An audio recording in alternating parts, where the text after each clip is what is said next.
Bien, ahora un nuevo vídeo de la materia de Biogeografía de la Universidad Autónoma de Santo Domingo, el semestre número 2 de 2022. En este vídeo voy a mostrar cómo realizar análisis de ordenación restringida en concreto y de ecología espacial de la familia Fabaceae, mm, según o vista en la base de datos del GBIF para República Dominicana. Entonces, bueno, es una familia de plantas muy bien representada en la base de datos. Bueno, lógicamente, una de las familias más especiosas, más abundante también en cuanto a número de individuos cada vez que uno hace un muestreo en algún lugar, aunque la base de datos del GBIF solamente de presencia, pero bueno, en todo caso, como está bien representada la familia en el terreno, pues también así lo está en la base de datos del GBIF. Si no has visto todavía el vídeo sobre cómo preparar el ambiente en RStudio para ejecutar código y no has visto tampoco el vídeo sobre el portal de bienvenida a los análisis y resultados, pues te animo a que los vean. Son dos vídeos genéricos que no son específicamente de Fabaceae. También hay un vídeo de práctica 2 Fabaceae que se refiere a cómo generar la matriz de comunidad para Fabaceae, para esta familia. Y ahora lo que estoy haciendo es básicamente los análisis con esos datos de esa matriz de comunidad. Entonces, bueno, no voy a reproducir código en RStudio, sino que lo que simplemente voy a hacer es mostrar un Markdown, pero tú, si quieres reproducir código, modificarlo, etcétera, solamente tendrías que ir al documento R Markdown. Fíjate, voy a entrar al repositorio de material de apoyo de la materia, Biogeografía 2022-02, bien, GitHub, Biogeografía 2022-02, material de apoyo, en el repositorio ya dentro de él. Si tú quisieras ejecutar código, te recomiendo que lo descargues, aunque ya esto te lo explico en un vídeo específico que es el vídeo en donde te digo que se llama portal de bienvenida, ¿no? Bien, entonces prácticas y luego dentro de prácticas yo usé como script base este, que es el script de la asignación, el R Markdown, y lo apliqué a la familia Polygonaceae, que es una familia de plantas también una familia de plantas que representada en el GBIF para República Dominicana está medianamente bien representado. ¿Okay? Y bueno, también podrás consultar ese Markdown, pero yo usé ese como base. El específico que voy a mostrar ahora de la familia Fabaceae está en, como todos los demás grupos, en el subdirectorio demos personalizadas. Y en demos personalizadas voy a bajar. Aquí está el script de R Markdown con el que generé la matriz de comunidad, que es este. Y luego hay un script R Markdown que tú abrirías si quieres ejecutarlo desde tu propia computadora, modificando cosas, por ejemplo, que quieras modificar cosas, generar tus gráficos directamente en tu propia computadora, etcétera. Por supuesto, lógicamente, preparando el entorno en RStudio para eso. Pero yo voy a abrir el Markdown, que está tejido debidamente renderizado en HTML para yo poder entonces mostrarte las técnicas aplicadas, ¿no? Entonces, las técnicas que he aplicado a la familia Fabaceae. En este caso, ordenación, ecología espacial. Y bueno, me centro concretamente, voy directamente salto al código. No voy a pararme en la parte de explicar en qué consiste realizar una sesión de resultados. Y aquí paso directamente a técnica de ordenación.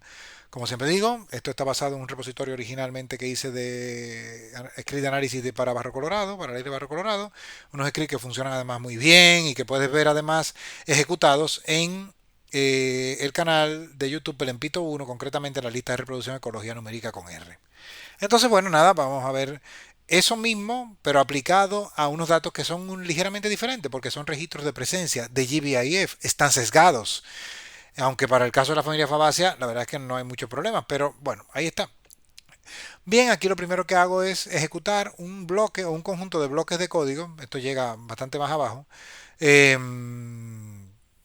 que es un conjunto de bloques de código que son comunes a cualquier técnica, que es básicamente traer la matriz de comunidad y filtrar, de acuerdo a unos criterios, filtrar algunos registros de presencia o filtrar incluso algunos hexágonos, ¿no? En el caso de Fabaceae esto fue especialmente importante porque hay mucho registro de Fabaceae, ¿no? Primero que nada, fijar el directorio, cargar paquetes, decirle a mis análisis en esta sesión cuál fue la resolución H3 que usé, 5, cargar la matriz de comunidad de Fabaceae.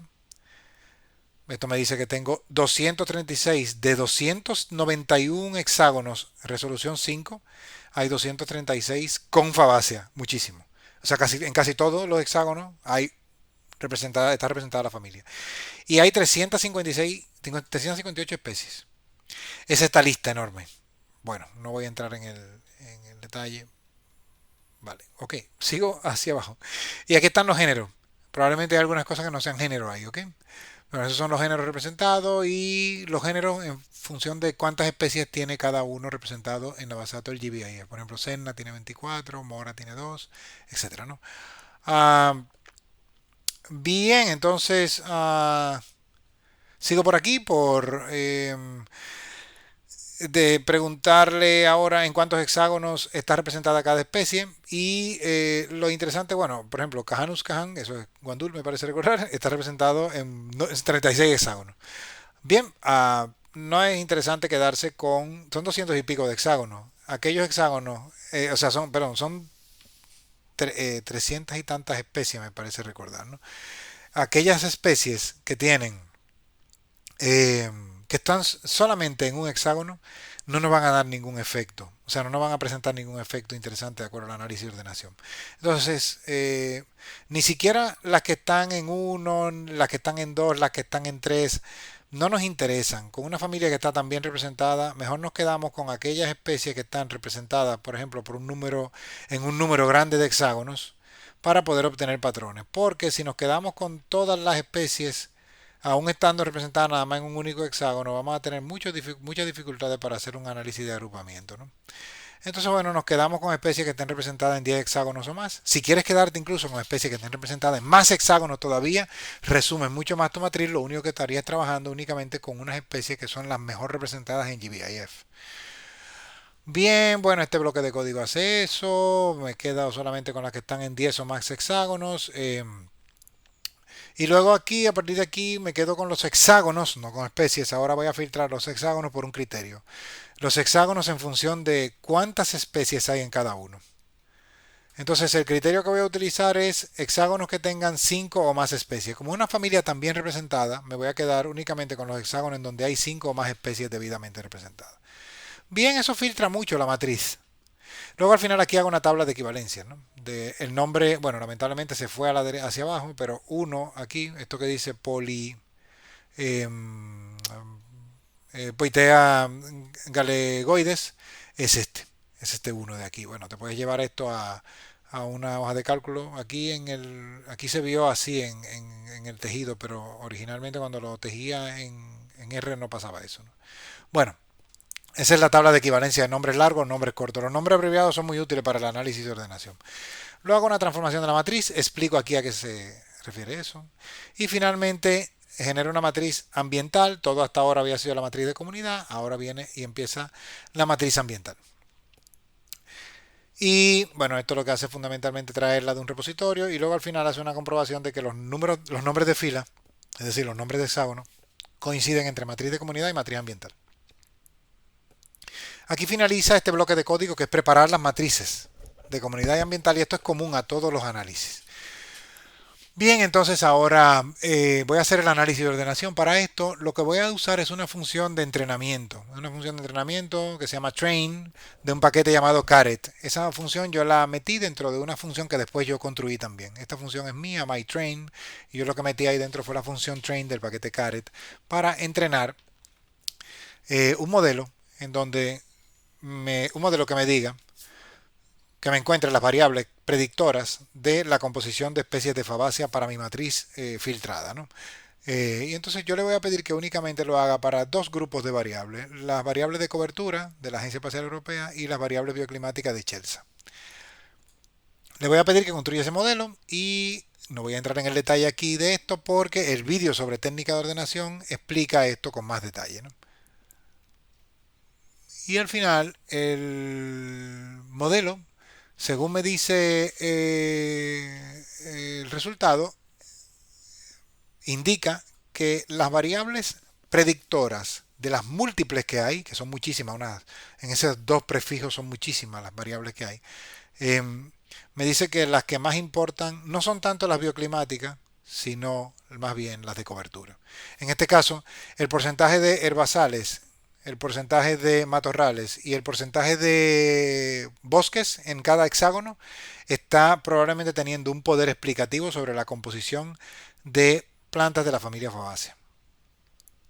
Al final, teniendo ya las variables que son de mi interés, construyo un análisis de redundancia. Este es verdaderamente el análisis de ordenación.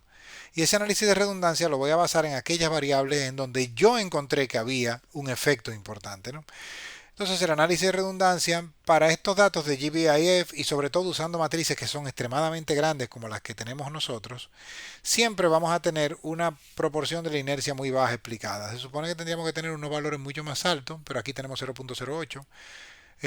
Si tuviéramos 0.3, 0.4 nos podríamos dar más por más contento, pero realmente con los datos de GBIF, al ser registros de presencia y al ser registros sesgados, porque los datos de GBIF están muy sesgados, siempre voy a tener en los análisis de redundancia una proporción de la inercia muy baja explicada, ¿no? Esto lo explico mejor en el vídeo dedicado a ese tema. No voy a entrar en el detalle ahora de las puntuaciones que reciben los lugares y las especies, pero sí me interesa que veas este R cuadrado ajustado. Este es un R cuadrado insesgado, calculado, y bueno, aparentemente solo un 4% de la varianza de la composición está explicado por las variables que estoy diciendo. Ahora, eso no es nada, eso es muy poco, no es significativo, es muy poca cosa realmente, la verdad, es muy pobre este modelo. Pero como te digo, este modelo mejoraría si te quedaras con muy pocas especies que estuvieran representadas, eso sí, por lo menos, en muchos hexágonos, ¿no? Ese balance que habría que conseguir entre buscar un número de especies óptimo, por ejemplo, 10, 20 especies, que estuvieran representadas en muchos hexágonos, permitiría que estos modelos fueran mucho mejores. Todos los análisis saldrían mucho mejores, ¿no? Te lo dejo para si lo quieres hacer, ¿no? Luego entonces está el triplot, que es como el resultado estrella de los análisis de ordenación, de la técnica de ordenación restringida.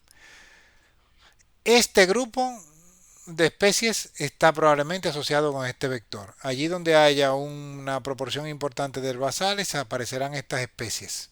Tendrías que irte a la tabla de equivalencias para encontrar cuáles son esas especies, ¿no? Este conjunto de especies que están en este cuadrante donde se encuentra el vector, no en el cuadrante, en este cuadrante superior de hecho, sino cercanos o formando ángulo agudo los vectores de especies con relación a matorral, a porcentaje de matorral, estas especies están relacionadas con el porcentaje de matorral. Y estas especies que están en torno al vector de porcentaje de bosque de cada hexágono son las especies que normalmente aparecerán en las zonas boscosas. Bueno, veo Inga vera ahí, o sea que es esperable, ¿no? La Inga vera es de bosque húmedo, etcétera, ¿no? Lo mismo podrías encontrar con otras especies. Para eso tienes que ir a la tabla de equivalencia y hacer esa asociación.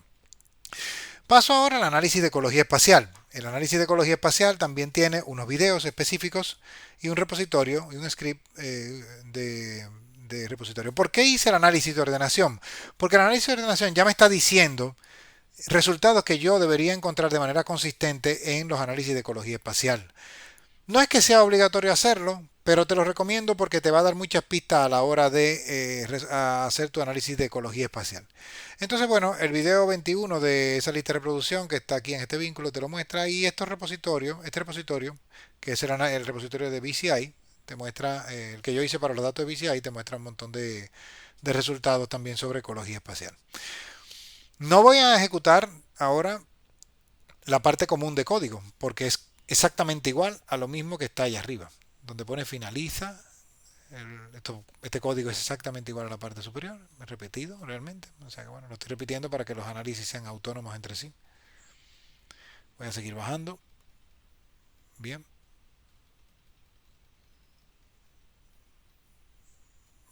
Y cuando encuentre el finaliza, eso quiere decir que ya empieza el análisis de ecología espacial.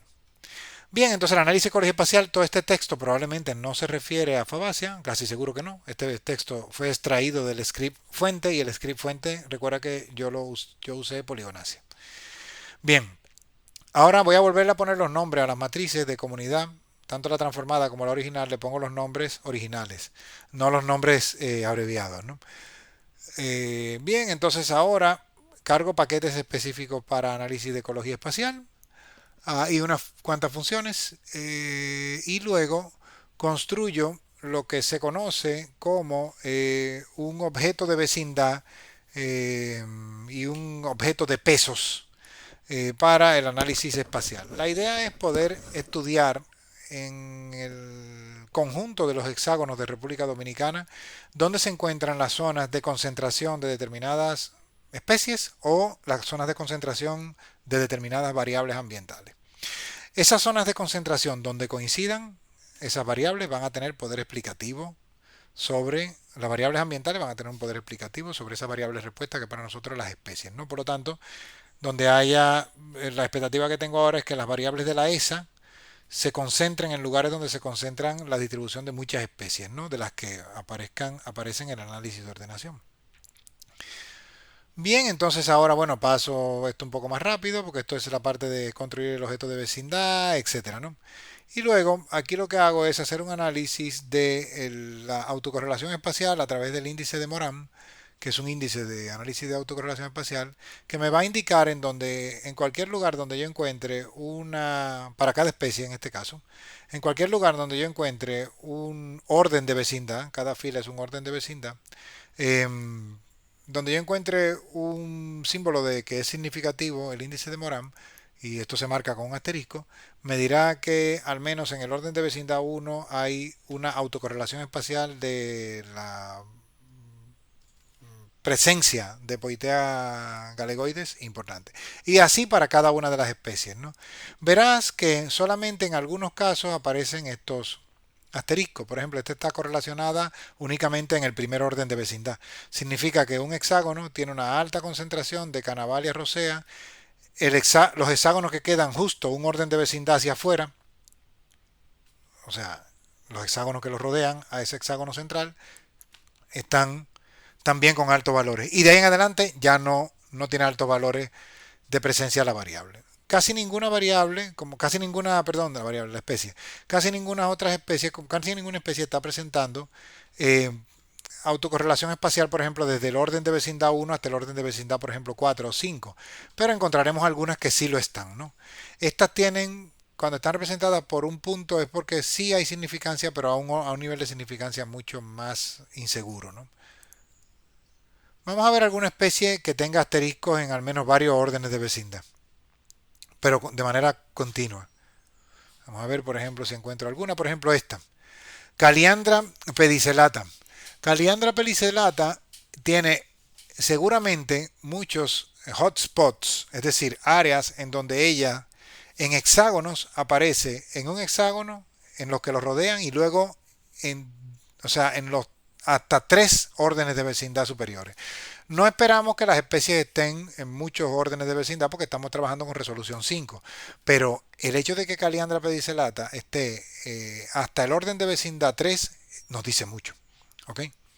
Eso quiere decir que es una especie que está apareciendo de manera en forma de grandes manchas, formando grandes cúmulos eh, o clusters de lo que se llaman clúster lisa, ¿no? Esta también, llegar al orden de vecindad 2 es mucho, ¿ok? Así que esta especie también lo está. ¿Qué es esta? Vamos a seguir. Esta también, Bauhinia divaricata. Bueno, esta es una especie, me parece que era recordar introducida, que le llaman orquídea de pobre, ¿no? Está hasta el cuarto orden de vecindad. Las especies que sean además más agresivas o las que sean invasoras, por ejemplo la senna, tendríamos la expectativa de que así lo sea, ¿no? De que esté muy autocorrelacionada. Por ejemplo, veo aquí una senna y sí lo está, ¿no? Esa es la idea, ¿no? Bueno, sigo entonces, no voy a detenerme en más especies.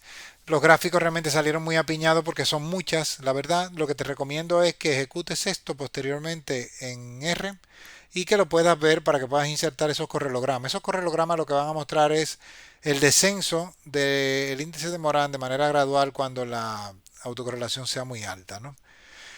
Y ahora viene el mismo análisis de la autocorrelación por el índice de Moran, pero para las variables ambientales. Casi todas las variables ambientales muestran este patrón que ves aquí. Hasta el orden de vecindad 7, hasta el 8 incluso, están autocorrelacionadas espacialmente. Y todas están presentándote ese patrón. Lo puedes ver con más detalle en el vídeo, ¿no? No voy a pasarme una a una las 136 variables, pero lo que quiero destacar es que estas variables ambientales todas tienen muchas zonas de grumos o de cúmulos en donde se acumula el valor de la variable. Y ahora lo vamos a ver en mapas lisa. Vamos a verlo en mapas lisa. Esto tiene muchísimas aplicaciones. Cuando tú quieres encontrar dónde están los hotspots, entonces tú haces precisamente este tipo de análisis. Fíjate, estos correlogramas se ven un poquito mejor, los que se veían apiñados se deberían ver como esto, pero fíjate, esta es la variable porcentaje de bosque por hexágono y esta variable está presentando un alto grado de autocorrelación para casi todos los niveles de vecindad, excepto cuando llega al nivel 7, en donde la autocorrelación disminuye y se acerca mucho a cero y ya deja de ser significativa, ¿no? Cuando tú ves ese gradiente con una pendiente negativa, es decir, un gradiente de reducción del valor de autocorrelación, lo que nos está diciendo esto en otras palabras es la variable está muy autocorrelacionada en los primeros órdenes de vecindad y la autocorrelación va disminuyendo en la medida que vamos aumentando el orden de vecindad. Más explicaciones en el vídeo específico sobre ecología espacial. Bien, entonces bueno, las variables ambientales no voy a detallarlas una a una, pero ahora me detengo en los mapas LISA. Los mapas LISA deben tener coincidencia con lo que te mostré anteriormente. Fíjate, cuando te decía la variable porcentaje de bosque, eso es lo que significa de acuerdo a la Agencia Espacial Europea, esa actriz me está diciendo que hasta el orden de vecindad 7, pues sí, si tú buscas este hexágono, va a tener hasta 7 vecinos comúnmente 7, 6 vecinos que tengan altos valores de la variable. Eso es lo que está encontrando, es donde están las zonas de grandes concentraciones del bosque. Bueno, los Haitises, la Cordillera Septentrional, Bauruco, la Cordillera Central, donde están los reductos de bosque, pero no bosque de conífero, ¿ok? Que la ESA no consideraba esos bosques como tales, ¿no? Hay un grupo de variables que es el de CGL, Copernicus Global Land Cover, estos que sí hace referencia específica a los bosques de hoja, a los bosques de plantas aciculares. En este caso, las plantas que tienen acícula, predominantemente las nuestras, son los pinos, a fin de cuentas, ¿no? O sea, y bueno, los bosques de pinos occidentales y sobre todo son los que vas a encontrar referidos como, bueno, aquí ellos dicen que estos son de broadleaf, de hoja ancha, en Copernicus Global Land Cover, pero verás bosques mixtos. Este mixto es mixed entre bosques tanto de planta conífera como de hoja ancha, ¿no? Ah, bueno, nada, pues estos son los mapas LISA. En eso consisten. Las zonas de hotspot son los rojos. Las zonas de hotspot significan, voy a otra vez al mapa de la ESA, hotspot significa hexágonos con alto valor rodeados de otros hexágonos con alto valor, donde se mantienen los valores altos. Y los azules significan hexágonos de bajo valor de esa variable rodeados de otros hexágonos de bajo valor. Por ejemplo, herbazales, muy pocos, y estos hexágonos están rodeados a su vez, ellos de más hexágonos con bajo valor de la variable grassland o porcentaje de herbazales. Ahora lo que me interesa es poder ver, no solamente para las variables ambientales, las voy a pasar, que son muchas, para que tú las puedas comparar con lo que interesa, que es la información de la composición de especies. Ahora están estos mismos mapas LISA, pero para todas las especies. Y estos son los lugares de concentración de las especies. Y aquí están todas las especies, Senna occidentalis, Canavalis rosea, todas, una a una, mostradas en función de dónde están los grandes grumos o grandes cúmulos de concentración de sus registros de presencia dentro de la base de datos de GBIF. Aquellas especies que presenten un patrón parecido al mismo de su variable ambiental o de las variables ambientales que tú encuentras que sean coincidentes con esta, van a tener por supuesto esa variable ambiental va a tener un poder explicativo sobre esa especie importante, ¿no? Ya sabíamos por los análisis anteriores que habían unas cuantas especies que estaban probablemente asociadas a bosque. Porcentaje de bosque o cúmulos de bosque están en esta zona y en esta zona. Por lo tanto, especies que caigan en esas zonas donde están los hotspots de bosque son especies que probablemente van a haber estado por el análisis de ordenación asociadas a ello, ¿no? Te lo dejo para que lo vayas construyendo tú mismo, ¿no? O sea que nada, ahí está. No voy a entrar en más detalles. Te lo dejo aquí. Este es el contenido en lo que consiste precisamente el análisis de ordenación y de ecología espacial. Y haciendo un reempacado de todo esto en conjunto, en conclusión, sería, hemos obtenido cuáles son las variables que probablemente de acuerdo al análisis de ordenación y a través de un análisis de redundancia, utilizando una matriz de comunidad simplificada, pero que podría simplificarse mucho más, hemos tenido cuáles son las variables y sobre todo aparentemente que las de cobertura son como las más importantes. Y luego hemos realizado un análisis de autocorrelación espacial mediante scripts de ecología espacial para determinar dónde se producen las grandes concentraciones de tanto la presencia de especies como de variables ambientales. Nada más. Aquí lo dejo y nos vemos en el próximo.